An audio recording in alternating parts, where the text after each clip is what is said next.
So ಈ ಮಧ್ಯ ಈ ಸಂಕಲ್ಪ ಮತ್ತು ವಿಧಿ, ಸಂಕಲ್ಪ ಅಂದರೆ ಫ್ರೀ ವಿಲ್ ಅಥವಾ I don't know to some extent, ನನ್ನ ಅನಿಸಿಕೆ, ನನ್ನ ಪ್ರಕಾರ ನಾನು ಮಾಡ್ತೀನಿ, ನನ್ನ ಲೈಫು ನನ್ನ ಡೆಸ್ಟಿನಿ ವರ್ಸಸ್ ನಂದೇನಲ್ಲ ಎಲ್ಲ ಬರೆದಿಟ್ಟಿದೆ ಅದು ಅಂತ. ಇವೆರಡನ್ನೂ ಇಷ್ಟೆಲ್ಲ ಕೇಳಿದ್ಮೇಲೆ ಅದನ್ನು ಅರ್ಥೈಸ್ಕೊಳ್ಳೋದು ಹೇಗೆ ಸರ್? ವಿಧಿ ಅರ್ಥ ಆಯಿತು, ಈಗ my will, my destiny, I control my life. ಅದಕ್ಕೇನಮ್ಮ ನನ್ನ ಪರೀಕ್ಷೆಯ ಉದಾಹರಣೆ ಕೊಟ್ಟಿದ್ದು. ಆ ಏಟ್ ಬಿದ್ದಾಗ ನಿಮಗೆ ಪರ್ಸೆಪ್ಷನ್ ಚೇಂಜ್ ಆಗಬೇಕು, ಅವಾಗ ಆಗಬೇಕು, ಆಗತ್ತೆ. ಅಲ್ಲಿವರೆಗೂ ನೀವು ಅಂದ್ಕೊಂಡಿದ್ದೆ ಸರಿ. ಸರಿ. ಯುವತಿ ರಶ್ಮಿ ಆಗ್ಗೆ ಅದೇ ಸರಿ ಅಂತ ಇದ್ಲು ಅವಾಗ, ಹಾಗಿದ್ದಿದ್ದೇ ಸರಿ, ಅದೇ ಪ್ರಪಂಚ, ಅದೇ ಇದು ಅಂತ. ಈಗ ಗಭೀರ ಲಕ್ಷ್ಮಿ ಇದೇ ಸರಿ, ಹೀಗೆ ಸರಿ ಅಂತ ಈಗ ಅನಿಸುತ್ತೆ. ಇನ್ನು 10 ವರ್ಷಕ್ಕೆ ಇನ್ನೇನು ಯೋಚನೆ ಮಾಡ್ತಾಳೋ ಆಕೆ ಪಂಡಿತಿಯಾಗಿ, ವೇದಾಂತಿಯಾಗಿ. ಇದಕ್ಕೂ ಒಂದು ಕಥೆ ಹೇಳ್ಬಿಡ್ತೀನಿ. ಇಬ್ಬರು ಈ ಎರಡೂ ಸಿದ್ಧಾಂತಗಳನ್ನು ಪ್ರತಿನಿಧಿಸ್ತಾ ಇದ್ದರು. ಒಬ್ಬಾತ ವಿಧಿವಾದವೇ ಸರಿ, ಇನ್ನೊಬ್ಬಾತ ಇಲ್ಲ ಪೌರುಷವಾದವೇ ಸರಿ, ನಾನೇ ಸಾಧಿಸೋನು, ನಾನೇ ಪ್ರಯತ್ನ ಪಡೋನು, ನಾನೇ ಕಷ್ಟಪಡ್ತಕ್ಕಂಥವನು, ನಾನೇ ಅಧ್ಯಯನ ಮಾಡ್ತಕ್ಕಂಥವನು, ನಾನೇ ಕಷ್ಟಪಟ್ಟು ಮನೆ ಕಟ್ಟಿಸಿರೋನು, ನಾನೇ ಅನ್ನತಕ್ಕಂಥದ್ದು ಒಂದು. ಅದು ಪೌರುಷವಾದ, ಪೌರುಷ ಪ್ರಯತ್ನ. ಇಲ್ಲಪ್ಪ, ದೇವರೇನೋ ಅನುಗ್ರಹ ಮಾಡಿದ್ದಾನೆ, ಮನೆ ಕಟ್ಟಿಸಿದ್ದೀನಿ, ದೇವರು ಚೆನ್ನಾಗಿಟ್ಟಿದ್ದಾನೆ, ಎಲ್ಲ ಅವನ ದಯೆ ಅನ್ನೋದು ಅನ್ನತಕ್ಕಂಥದ್ದು ಇನ್ನೊಂದು. ಅದೇ ನಿಮ್ಮ ಪ್ರಶ್ನೆಯಲ್ಲಿರತಕ್ಕಂಥದ್ದು. ಇವರೆರಡರೊಳಗೆ ಯಾವ್ದು ಸರಿ ಯಾವ್ದು ತಪ್ಪು ಅನ್ನೋದು ಪ್ರಶ್ನೆ. ಅವರೊಬ್ಬ ರಾಜನ ಹತ್ತಿರಕ್ಕೆ ಹೋದ್ರು ಇಬ್ಬರು. ರಾಜ ಹೇಳ್ದ, ನಾಳೆ ತನಕ ನಾನು ನಿಮ್ಮಿಬ್ಬರನ್ನು ಕೂಡ ಹಾಕ್ತೀನಿ, ನಾಳೆ ಆಸ್ಥಾನದಲ್ಲಿ ಇದರ ಬಗ್ಗೆ ನಿರ್ಣಯ ಕೊಡೋಣ, ಯಾವುದು ಸರಿ ಯಾವುದು ತಪ್ಪು ಅಂತ. ಸೆರೆಮನೆಯಲ್ಲಿ ಹಾಕಿದರು ಇಬ್ಬರನ್ನು. ಕತ್ತಲು, ರಾತ್ರಿ 8 ಗಂಟೆ ಆಯಿತು, 9 ಗಂಟೆ ಆಯಿತು, ಹಸಿವು ಶುರುವಾಯಿತು. ಒಬ್ಬನು ಹೇಳ್ದ, ಏನು ರಾಜನಿಗೆ ಬುದ್ಧಿನೇ ಇಲ್ವಲ್ಲ, ಸೆರೆಮನೆಯಲ್ಲಿ ಕೂಡ ಹಾಕಿಬಿಟ್ಟಿದ್ದಾನೆ, ಹಸಿವಾಗ್ತಾ ಇದೆ. ಅದಕ್ಕೆ ಇನ್ನೊಬ್ಬ ಹೇಳಿದ, ಬಹುಶಃ ಅಂತ ಬುದ್ಧಿ ಇರಲ್ವ ಅವನು, ಇಲ್ಲೇ ಎಲ್ಲೋ ಏನಾದರೂ ಇರಬೇಕು, ಕಾಣಿಸ್ತಿಲ್ಲ ನಮಗಷ್ಟೇ, ಪ್ರಯತ್ನ ಪಡಬೇಕಯ್ಯ. ನೀನು ಬರೀ ಶಿವಕೊಟ್ಟು ಜೋಳಿಗೆ ಅಂತ ಗೂಟಕ್ಕೆ ಹಾಕಿದರೆ ಏನು ಬರುತ್ತಾ ನಮಗೆ? ಪ್ರಯತ್ನ ಪಡಬೇಕು. ನಾನು ಪ್ರಯತ್ನ ಪಡಲಿ ಬಿಡಲಿ, ಪ್ರಯತ್ನ ಪಡಬೇಕು ಅಂತ ಮನಸ್ಸಿಗೆ ಬರಿಸುವವನೂ ಆಸಕ್ತಿಯೇ. ಏನೂ ಮಾಡದೇ ಇದ್ದರೂ ನನ್ನ ಕಡೆ ಊಟ ಕೊಡಿಸ್ತಕ್ಕಂಥದ್ದು ಆತನದೇ ಶಕ್ತಿ. ನಾನು ಅದನ್ನು ನಂಬಿದ್ದೇನೆ. ನೀನು ನಂಬಿರೋ ಪ್ರಯತ್ನವನ್ನು ನೀನು ಮಾಡು. ಅವನ ಕತ್ತಲಲ್ಲೇ ತಡಕ್ದ ಇದ್ದಕ್ಕಿದೆ ಒಂದು ಮೂಟೆ ಸಿಕ್ತು, ಮಡಕೆನೂ ಸಿಕ್ಬಿಡ್ತು. ಆ ಗಂಟು ಬಿಚ್ಚಿದ್ರೆ ಕಡಲೆಕಾಯಿ ಅದರಿಗೆ. ಏಯ್ ಪದಣ, ವಿಧಿವಾದಿ ಅಂತಿದೀಯಾ ನೋಡು, ಪ್ರಯತ್ನ ಪಟ್ಟಿದ್ದೀನಿ, ಪುರುಷ ಪ್ರಯತ್ನ ನಂಗೆ ಸಿಕ್ಕಿದೆ, ಕಡಲೆಕಾಯಿ ತಿಂದ ಅಂತ ಕಲ್ಲು ಯಾವುದೋ ಸಿಕ್ತು, ಎಸ್ದ, ನಿನ್ನ ಹಣೆ ಬರ ಕಲ್ಲು ತಗೋ ಅಂತಂತ. ಹೀಗಾಗಿ ಆ ರಾತ್ರಿಯಲ್ಲಿ ಒಂದು ಅರ್ಧ ಗಂಟೆ ಕಡಲೆಕಾಯಿ ತಿಂದ, ಒಂದು 4 ಕಲ್ಲು ಎಸೆದ ಅವನಿಗೆ. ನಿನ್ನ ಹಣೆ ಬರ ಕಲ್ಲು, ಹೋಗು ಉಪವಾಸ ಇರು. ಮಾರನೇ ದಿವಸ ಬೆಳಿಗ್ಗೆ ಆಯಿತು. ಕಿಟಕಿಯಿಂದ ಮೊಟ್ಟ ಮೊದಲನೆಯ ಕಿರಣ ಬಂತು, ರಶ್ಮಿ ಪ್ರವೇಶ ಆಯಿತು. ಇವನ ಹತ್ರಕ್ಕೆ 4 ಕಲ್ಲು ಬಿದ್ದಿತ್ತಲ್ಲ, ಅದರ ಮೇಲೆ ಅದು ಹೊಳೆಯಿತು, ವಜ್ರದ ಕಲ್ಲುಗಳವು 4. ನನಗೆ ದೇವರು 4 ವಜ್ರ ಕೊಟ್ಟ ಅಂದ ಅವನು, ನಿನಗೆ ಕಡಲೆಕಾಯಿ ಕೊಟ್ಟ ಅಂದ. ಇದು ಎರಡರಲ್ಲಿ ಯಾವುದು ಸರಿ? ಕಡಲೆಕಾಯಿನಲ್ಲಿ ವಜ್ರ ಸಿಗುವುದು ಮಹಾ ಅಸಂಭವ, ಅಸಾಧ್ಯ. ಸಿಕ್ಕೋನು ಎಸೆದ್ನಲ್ಲ, ಅವನ ಕೈ ಸಿಕ್ಕಿದ್ದು ಎಸೆದ ಅವನು. ಇವನು ಕೂತಿದ್ದ, ಅವನಿಗೆ ಲಭ್ಯವಿತ್ತು. ಅವನಿಗೆ ಬುದ್ಧಿ ಕರ್ಮಾನುಸಾರಿಣಿಯಾಗಿ ಕೂಡಿಸ್ತು ಒಂದು ಕಡೆಗೆ, ಇವನಿಗೆ ಹುಡುಕಿಸ್ತು. ಅವನೂ ತೃಪ್ತನಾದ, ಇವನು ಇನ್ನೂ ತೃಪ್ತನಾದ. ಆದರೆ ಕಡಲೆಕಾಯಿನಲ್ಲಿ ವಜ್ರ ಸಿಗುವುದು ಎಷ್ಟು ಅಪೂರ್ವವೋ ಅಷ್ಟು ಅಪೂರ್ವ ವಿಧಿಯನ್ನು 100ಕ್ಕೆ 100ರಷ್ಟು ನಂಬಿದವನಿಗೆ ಸಿಗುವುದು. ಎಲ್ರಿಗೂ ಸಿಗಲ್ಲ. ನಿಮ್ಮದು 100ಕ್ಕೆ 100ರಷ್ಟು ನಂಬಿಕೆ ಇದ್ದರೆ ನಿಮಗೆ ಫಲ ಇರುತ್ತೆ. ಆಗಲೇ ಹೇಳಿದಾಗೆ ಬಹುದಕ ಕುಟೀಚಕ ಎರಡೂ ಸರಿಯೇ. ಅದು ಅವರವರ ಜೀವಿತದ ಅನುಭವದ ಮೇಲೆ ಆಗ್ತಕ್ಕಂಥ ನಿರ್ಣಯ. ಸೊ ನೀವು ವಿಧಿ ಅಂತ ಸರೆಂಡರ್ ಆಗ್ತಿರೋ ಅಥವಾ ಇಲ್ಲ ನಂದೇ ಪ್ರಯತ್ನ ಅಂತ ಚೂಸ್ ಮಾಡ್ತಿರೋ ನಿಮ್ಮ ಆಯ್ಕೆ. ಅದು ಅವರವರ ಆಯ್ಕೆ. ವಿಧಿ ಅಂತ ಸರೆಂಡರ್ ಆಗೋದು ಏನೂ ಇಲ್ಲ, ಬಿಟ್ಬಿಡೋದು. ವಿಧಿ ಬಿಡೋದು ಅಷ್ಟೇ. ಜೀವನದಲ್ಲಿ ತಪ್ಪು ಯಾವುದು ಸರಿ ಯಾವುದು ಅನ್ನೋದಿಲ್ಲ. ಎಲ್ಲವೂ ಸರಿ ಎಲ್ಲವೂ ತಪ್ಪು, ಅದು ನೋಡ್ತಕ್ಕಂಥವರ ದೃಷ್ಟಿ ಅಷ್ಟೇ. ಆ ಸಮಯ ಆ ಸಮಯದಲ್ಲಿ ನಿಮಗೆ ಹೇಗೆ ಸರಿ ಅನಿಸುತ್ತೋ ಅದನ್ನು ನೀವು ಹಾಗೆ ಮಾಡ್ತೀರಿ. ತಪ್ಪು ಇದು ಒಂಥರ ನೋಡಮ್ಮ, ಈ ಚೆಸ್ ಆಟ ಇದ್ದ ಹಾಗೆ. ನಾನು ಕುದುರೆಯನ್ನು 100 ಲೆಕ್ಕಾಚಾರ ಮಾಡಲ್ಲಿ ಇಡ್ತೀನಿ. ಹಾಗೆ ಇಟ್ಟಾಗ ಅದೆಲ್ಲ ಸರಿಯಾಗಿರುತ್ತೆ. ಮುಂದಿನ ಕ್ಷಣದಲ್ಲಿ ಅವನು ಸೈನಿಕಂದು ಹೊಡೆದಾಕ್ಬಿಡ್ತಾನೆ ಕಡೆಗೆ. ಅದು ಅವನ ಲೆಕ್ಕಾಚಾರದಲ್ಲಿ ಸರಿಯಾಗಿರುತ್ತೆ. ನಾನು ಕುದುರೆ ಇಟ್ಟಿದ್ದು ತಪ್ಪೂ ಅಲ್ಲ ಸರಿಯೂ ಅಲ್ಲ, ಆ ಕ್ಷಣದಲ್ಲಿ ಆ ನಡೆ ಸರಿ ಅಂತ ಅನಿಸಿದೆ ನನಗೆ. ಹಾಗೆ ಕುದುರೆಯನ್ನು ಮುಂದುವರಿಯೋಕ್ಕೆ ಮುಂಚೆ ಒಂದು 10 ನಿಮಿಷ ಯೋಚನೆ ಮಾಡಿರ್ತೀನಿ. ನಾನು ಆ ಕಡೆ ನೋಡ್ತೀನಿ, ಈ ಕಡೆ ನೋಡ್ತೀನಿ, ಎಲ್ಲೂ ಏನೂ ಆಗಿಲ್ವಲ್ಲ ಅಂತ ಹೇಳಿಟ್ಟಿರ್ತೀನಿ. ನನಗೆ ಗೊತ್ತಿಲ್ಲದಂತೆ ಹೊಡೆದಾಕತ್ತೆ. ಇದನ್ನೇ ಅನ್ಸೀನ್ ನಮ್ಮ ಪ್ರಯತ್ನಕ್ಕೆ ಮೀರಿದಂಥದ್ದು ಆ ಕಡೆಯಿಂದ. ಅದೇ ಪರಮಾತ್ಮ ಶಕ್ತಿ ಎನ್ನತಕ್ಕಂಥದ್ದು. ಈ ಮಧ್ಯೆ ಲಾಸ್ಟ್ ಇದೇ ಒಂದು ಥ್ರೆಡ್ಡನ್ನು ಮುಂದುವರಿಸೋದಾದರೆ, ಇತ್ತೀಚೆಗೆ ಮ್ಯಾನಿಫೆಸ್ಟೇಷನ್ ಒಂದು ತುಂಬ ಓಡ್ತಾ ಇರುವಂಥ ಒಂದು ಪದ ಸರ್. ಏನು ಅಂದರೆ ನಾನೇನು ಅನ್ಕೊತೀನೋ, ನನ್ನ ಆಲೋಚನೆಗಳು ನನ್ನಿಂದ ಒಂದಷ್ಟು ಕ್ರಿಯೇಷನ್ ಮಾಡಿಸತ್ತೆ. ನಾನೇನು ಅನುಭವಿಸ್ತೀನೋ, ನಾನೇನು ಬಿಲೀವ್ ಮಾಡ್ತೀನೋ ಅದು ನಾನು ಅಟ್ರ್ಯಾಕ್ಟ್ ಮಾಡ್ತೀನಿ ಅಂತ ಈ ಥರದ್ದೆಲ್ಲ ಒಂದಷ್ಟು ಇದೆಯಲ್ಲ. ಈ ಮ್ಯಾನಿಫೆಸ್ಟೇಷನ್ ನೀವು ಯಾರ್ರೀ ಅಟ್ರ್ಯಾಕ್ಟ್ ಮಾಡೋಕ್ಕೆ? ಸೊ ಅದು ಅಗೇನ್ ಪ್ರೋಗ್ರಾಮ್ಡು ಎವ್ರಿಥಿಂಗ್. ಈವನ್ ಮ್ಯಾನಿಫೆಸ್ಟೇಷನ್ನಲ್ಲೂ ದಟ್ಸ್ ಆಲ್ಸೋ ಪ್ರೋಗ್ರಾಮ್ ದಟ್ ನೀವೇ ಮಾಡಬೇಕು, ಅದು ನಿಮಗೆ ಸಿಗಂಗೆ ನಿಮಗೊಂದು ಮಾಯೆ ಅದು. ಹೌದು.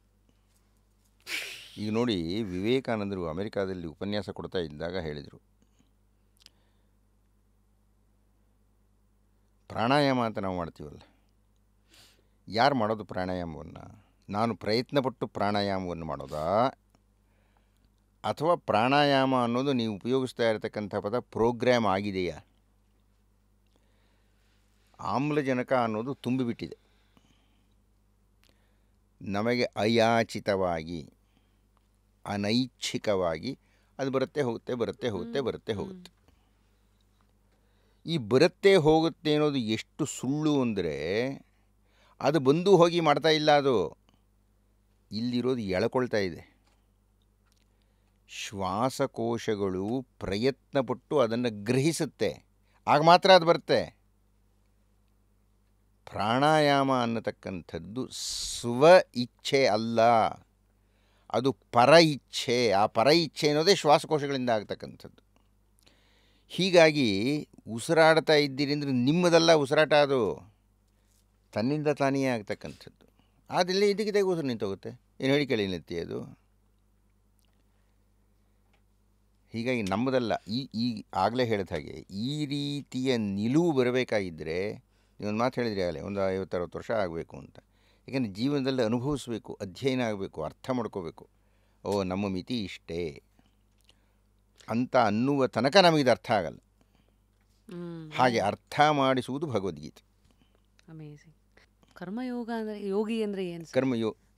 ಕರ್ಮಯೋಗ ಬಹಳ ದೊಡ್ಡ ಟಾಪಿಕ್, ಅದು ಬಹಳ ದೊಡ್ಡ ವಿಸ್ತಾರವಾದ 3ನೇ ಅಧ್ಯಾಯದ ವಿಷಯ. ಬಹಳ ಸರಳವಾಗಿ ಹೇಳಬೇಕು ಅಂದರೆ, ಇಷ್ಟೊತ್ತು ಹೇಳಿದ್ದು ಕರ್ಮಯೋಗವೇ. ನಾವು ಮಾಡತಕ್ಕಂತಹ ಕರ್ಮ ಹಿಂದಿನ ಜನ್ಮಗಳ ಪುಣ್ಯ ಪಾಪಗಳ ಫಲ ಅಂತ ನಾವು ಒಪ್ಪಿದರೆ ಅದು ಕರ್ಮಯೋಗ. ಆಗ ನಾವು ಮಾಡ್ತಕ್ಕಂಥ ಕರ್ಮಗಳಿಗೆ ಇಂಥದ್ದೇ ಫಲ ಬೇಕು ಅಂತ ನಾನು ನಿರೀಕ್ಷಣೆ ಮಾಡೋ ಹಾಗಿಲ್ಲ. ನಾನು ಪ್ರಯತ್ನಪಟ್ಟು ಮಾಡಿದ ಕರ್ಮ ಸೋಲಬಹುದು. ಸೋತೆ, LLBಯಲ್ಲಿ ಸೋತೆ, ಪ್ರಯತ್ನಪಟ್ಟಿದ್ದೆ. ಎಷ್ಟು ಜನ, ಎಷ್ಟು ಸಲ, ಎಷ್ಟು ಸಂದರ್ಭಗಳಲ್ಲಿ ಏನೇನೋ ಯೋಚನೆ ಮಾಡ್ತಾರೆ, ಹಾಗಾಗ್ಬೋದು, ಹೀಗಾಗ್ಬೋದು, ಅದು ಇದು ಎಲ್ಲ ಯೋಚನೆ ಮಾಡ್ತಾರೆ, ಸೋತೋಗ್ಬಿಡ್ತಾರೆ. ಎಷ್ಟೋ ಸಂದರ್ಭಗಳಲ್ಲಿ ಜೀವನದಲ್ಲಿ ನಾವು ಅಂದ್ಕೊಂಡೇ ಇರಲ್ಲ, ಘಟಿಸಿಬಿಡುತ್ತೆ, ಇದಕ್ಕಿದಾಗೆ ಸಿಕ್ಕಾಕೊಂಡ್ಬಿಡ್ತೀವಿ. ಇದ್ದಕ್ಕಿದ್ದಾಗ ಗೆದ್ದು ಬಿಡ್ತೀವಿ, ಸೋತು ಬಿಡ್ತೀವಿ, ಒದ್ದಾಡ್ಬಿಡ್ತೀವಿ, ಬಿದ್ದೋಗ್ಬಿಡ್ತೀವಿ, ಹತ್ತು ಬಿಡ್ತೀವಿ, ನಕ್ಕು ಬಿಡ್ತೀವಿ. ನಮ್ಮ ಪ್ರಯತ್ನವೇ ಇರೋದಿಲ್ಲ, ತನ್ನಿಂದ ತಾನೇ ಆಗಿಬಿಡುತ್ತೆ. ಈ ಎರಡೂ ಸಂದರ್ಭಗಳು ನಮ್ಮದಲ್ಲ. ಈ ಎರಡೂ ಸಂದರ್ಭಗಳು ನಮ್ಮದು ಅಲ್ಲ ಅಂತ ಹೇಳಿದಾಗ ನೀವು ಶಾಂತರಾಗಿರ್ತೀರಿ. ನಮ್ಮದು ಅಂತಿದ್ದ ಹಾಗೇ ಏನೋ ಅಪೇಕ್ಷೆ, ಏನೋ ನಿರೀಕ್ಷೆ, ಏನೋ ತಿರಸ್ಕಾರ, ಏನೋ ಪುರಸ್ಕಾರ, ನೀವು ಒದ್ದಾಡ್ತೀರಿ. ಹಾಗೆ ಒದ್ದಾಡದಂತಹ ಮನಸ್ಥಿತಿಯನ್ನು ನಿಮಗೆ ತಿಳಿಸಿಕೊಡ್ತಕ್ಕಂಥದ್ದು ಭಗವದ್ಗೀತೆ. ಇಂಥ ಒಳ್ಳೆಯ ಪದ ಅಂದರೆ ಇದು ಭಗವದ್ಗೀತೆ, ಭಗವಂತನ ಗೀತೆ, ಭಗವಂತನ ಹಾಡು, ಭಗವಂತನ ಮಾತು, ಭಗವಂತನ ಬೆಳಕು, ಭಗವಂತನ ಮಾರ್ಗದರ್ಶನ. ಆ ಭಗವಂತನೇ ನೇರವಾಗಿ ಹೇಳಿದ್ದರಿಂದ ಅದಕ್ಕೆ ಆ ಮಾನ್ಯತೆ ಇದೆ. ಆದ್ದರಿಂದ ಕರ್ಮಯೋಗ ಅಂದರೆ ಅರ್ಥ ಏನಪ್ಪ ಅಂದರೆ ಬಹಳ ಬಹಳ ಸರಳವಾಗಿ, ನಾವು ಮಾಡುವ ಕರ್ಮವನ್ನು ಅದರ ಫಲಾಫಲಗಳಿಗೆ ನಾವು ಜವಾಬ್ದಾರರು ಅಲ್ಲ ಅಂತ ನಿರ್ಣಯ ಮಾಡಿ, ನಾವು ಮಾಡತಕ್ಕಂಥ ಕರ್ಮ ನನ್ನ ಕರ್ಮ ಅಲ್ಲ ಕಣಯ್ಯ, ಅದು ದೈವ ನನಗೆ ಅನುಗ್ರಹಿಸಿರುವ ಕರ್ಮ ಅಂತ ಆ ಮನಸ್ಥಿತಿಯಲ್ಲಿ ನಾನು ತೆಗೆದುಕೊಂಡು ಅದನ್ನು ಅನುಷ್ಠಾನಕ್ಕೆ ತಂದರೆ ನಾನು ಭಾಳ ಸುಖವಾಗಿರ್ತೀನಿ. ನೋಡಿ, ಒಂದು ಉದಾಹರಣೆ ಹೇಳ್ತೀನಿ. ನಾನು ಪೆದ್ದ ಅಲ್ಲ, ನನಗೆ ಈ ಸಮೂಹ ಮಾಧ್ಯಮದಲ್ಲಿ ಕನಿಷ್ಠ ಒಂದು 25 ವರ್ಷಗಳ ಅನುಭವ ಆಗಿಬಿಟ್ಟಿದೆ. ಒಂದು ಸಲ ನನ್ನ ಸ್ನೇಹಿತರೊಬ್ಬರು, ಹೆಸರುಗಳೆಲ್ಲ ಬೇಡ, ನಮ್ಮ ಸ್ನೇಹಿತರೊಬ್ಬರು ಒಂದು ಸಲ ಮನೆಗೆ ಬಂದರು. ಅವರು ನನ್ನನ್ನು ಕೇಳಿದರು, ಇಂಥ ವಾಹಿನಿಯಲ್ಲಿ ನೀವು ಪ್ರತಿನಿತ್ಯ ನಮಗೆ ಒಂದು 27 ನಿಮಿಷ ಯಾವುದೋ ಒಂದು ಸ್ಲಾಟ್, ಅದು ಅಷ್ಟು ನಿಮಿಷಗಳಿಗೆ ನೀವು ಶ್ರೀಮದ್ ರಾಮಾಯಣನ ಸುಮಾರು ಒಂದು 2-3 ವರ್ಷ ನೀವು ಮಾಡಿಕೊಡ್ಬೇಕು, ಪ್ರತಿನಿತ್ಯ ಮಾಡಬೇಕು, ಭಾನುವಾರ ಒಂದು ಬಿಟ್ಟು ಅಂತ.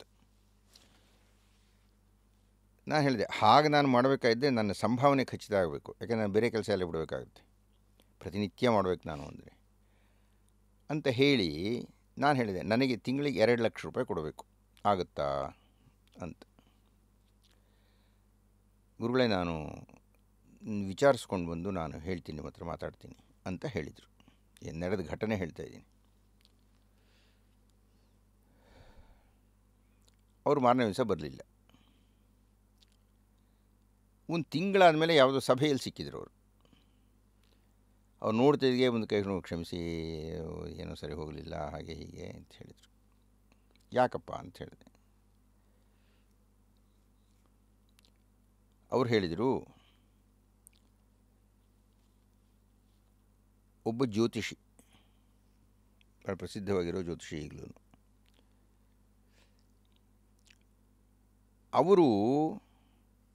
ಅವ್ರನ್ನ ಕರೆಸೋಣ ನಮ್ಮ ವಾಹಿನಿಗೆ ಅಂತ ಹೇಳಿದರು. ಹೆಸರು ಆಮೇಲೆ ಹೇಳ್ತೀನಿ, ಇಲ್ಲಿ ಬೇಕಿಲ್ಲ ಅಂತ. ಅವ್ರ ಹೆಸರು ಕರೆಸೋಣ ಅಂತ ಹೇಳಿದರು. ಅವ್ರು ಹೇಳಿದರು, ನಾನು ಬರಬೇಕಾಗಿದ್ದರೆ ನನಗೆ ಒಂದು ತಿಂಗಳಿಗೆ 10 ಲಕ್ಷ ರೂಪಾಯಿ ಕೊಡಬೇಕು ಅಂತ. ನಮ್ಮ ಆಡಳಿತ ಅಧಿಕಾರಿಗಳೆಲ್ಲ ಮಾತಾ ಹೇಳಿದರು, ನೋಡ್ರಿ, ಆ ಪ್ರಕಾಶ್ ರಾಯನ್ನ ಕರೆಸಿದರೆ ನಮಗಷ್ಟು TRP ಸಿಗಲ್ಲ. ಯಾರೋ 50-60 ವರ್ಷ ಆದವರು ಒಂದಷ್ಟು ಜನ ನೋಡ್ತಾರೆ ಅವ್ರನ್ನ. ಆದರೆ ಇವ್ರನ್ನ ಕರೆಸಿದರೆ, ಜ್ಯೋತಿಷಿನ ಕಳಿಸಿದರೆ, ಕರ್ನಾಟಕದ ಅರ್ಧ ಹೆಂಗಸರೆಲ್ಲ ಅವ್ರು ದಾಸರಾಗ್ಬಿಡ್ತಾರೆ. ಹೀಗೆ TRP ಜಾಸ್ತಿ ಸಿಗುತ್ತೆ. 10 ಲಕ್ಷ ರೂಪಾಯಿ ಕೊಟ್ಟರೂ ಪರವಾಗಿಲ್ಲ, ಅವ್ರನ್ನ ಕರೆಸಿ, ಪ್ರಕಾಶ್ ರಾಯರು ಬೇಡ ಅಂತ ಹೇಳಿದರು. ಈಗ ನಾನೇನು ಅಂದ್ಕೋಬೇಕು, ಇದು ನನ್ನ ಸೋಲು. ಭಾಳ ನೇರವಾದ ಅರ್ಥದಲ್ಲಿ ನನ್ನನ್ನು ಆಹ್ವಾನಿಸಿ ನಾನು ಅದಕ್ಕೆ ಮಾತು ಕೊಟ್ಟು ಹೋಗೋದಕ್ಕೆ ಸಿದ್ಧಾಗಿ ತಿಂಗಳಿಗೆ 2 ಲಕ್ಷ ರೂಪಾಯಿ ಕೊಟ್ಟರೆ ಬರ್ತೀನಿ ಅಂಥೇಳಿ ಎಲ್ಲ ಮಾತು ಆದಮೇಲೆ ನಾನು ಬೇಡ 10 ಲಕ್ಷ ಕೇಳಿದವ್ರನ್ನ ತಗೊಳ್ತೀವಿ ಅಂತ ಹೇಳಿದಾಗ ಅಲ್ಲಿಗೆ ಆ ಒಂದು ಲೆಕ್ಕಾಚಾರದಲ್ಲಿ ನಾನು ಸೋತೋದೆ, ಆಯ್ಕೆಯಲ್ಲಿ ನಾನು ಬಿದ್ದು ಹೋದೆ. ಈಗ ನಾನೇನು ತಗೋಬೇಕು ಇದರಿಂದ? ಭಗವದ್ಗೀತೆ ನನಗೆ ಹೇಳುತ್ತೆ, ಕರ್ಮಣಿಯೇವ ಅಧಿಕಾರಸ್ತೆ ಮಾ ಫಲೇಷು ಕದಾಚನ ಮಾ ಕರ್ಮಫಲಹೇತುರ್ಭೀ ಮಾತೆ ಸಂಗೋಸ್ತು ಅಕರ್ಮಣಿ. ಆತನಿಗೆ 10 ಲಕ್ಷ ರೂಪಾಯಿ ಬರಬೇಕಾಗಿದೆ ಅನ್ನತಕ್ಕಂಥದ್ದು ಆತನ ಕರ್ಮ. ನನಗೆ 2,00,000 ರೂಪಾಯಿಯು ತಿರಸ್ಕರಿಸಲ್ಪಡಬೇಕಾದ್ದು ನನ್ನ ಕರ್ಮ. ಈ ಎರಡಕ್ಕೂ ನಾನಾಗಲಿ ಅವರಾಗಲಿ ಹೊಣೆಯಲ್ಲ ಅಂತ ನಾನು ಅರ್ಥ ಮಾಡ್ಕೋಬೇಕು. ಹಾಗೆ ಅರ್ಥ ಮಾಡ್ಕೊಳ್ದೇ ಇದ್ದರೆ ರಶ್ಮಿ ಎಂಥ ಅನ್ಯಾಯನ ಮಾತು ಶುರು ಮಾಡ್ಬೇಕು ನಾವು. ಮತ್ತೆ ಕೊರಗಿ ಮತ್ತೆ ಅದೇ ಸುಳಿನಲ್ಲಿ ಸಿಗಾಕೋಬೇಕು. ಇದು ಒಂದು ಉದಾಹರಣೆ. ಜನರೆಲ್ಲ ಒದ್ದಾಡೋದು ಇಂಥ ಕಾರಣಗಳಿಂದಲೇ. ಸೊ ಹೇಗೆ ನೋಡ್ಬೇಕು ಅನ್ನೋದನ್ನ ಹೇಳ್ತಾ ಇದ್ದೀರಿ. ಭಗವದ್ಗೀತೆ ಹೇಳ್ತಾ ಕರ್ಮ ಇದೆ. ಅನ್ನೋದನ್ನ ನಿನ್ನ ಕೆಲಸ ನೀನು ಮಾಡು, ಫಲಾಪೇಕ್ಷೆ ನಿನ್ನದಲ್ಲ ಅಂತ ಮಾಡ್ತಾ ಅದೇ ಹೋಗ್ಬೇಕು. ಕರ್ಮಯೋಗ ಅಂತ.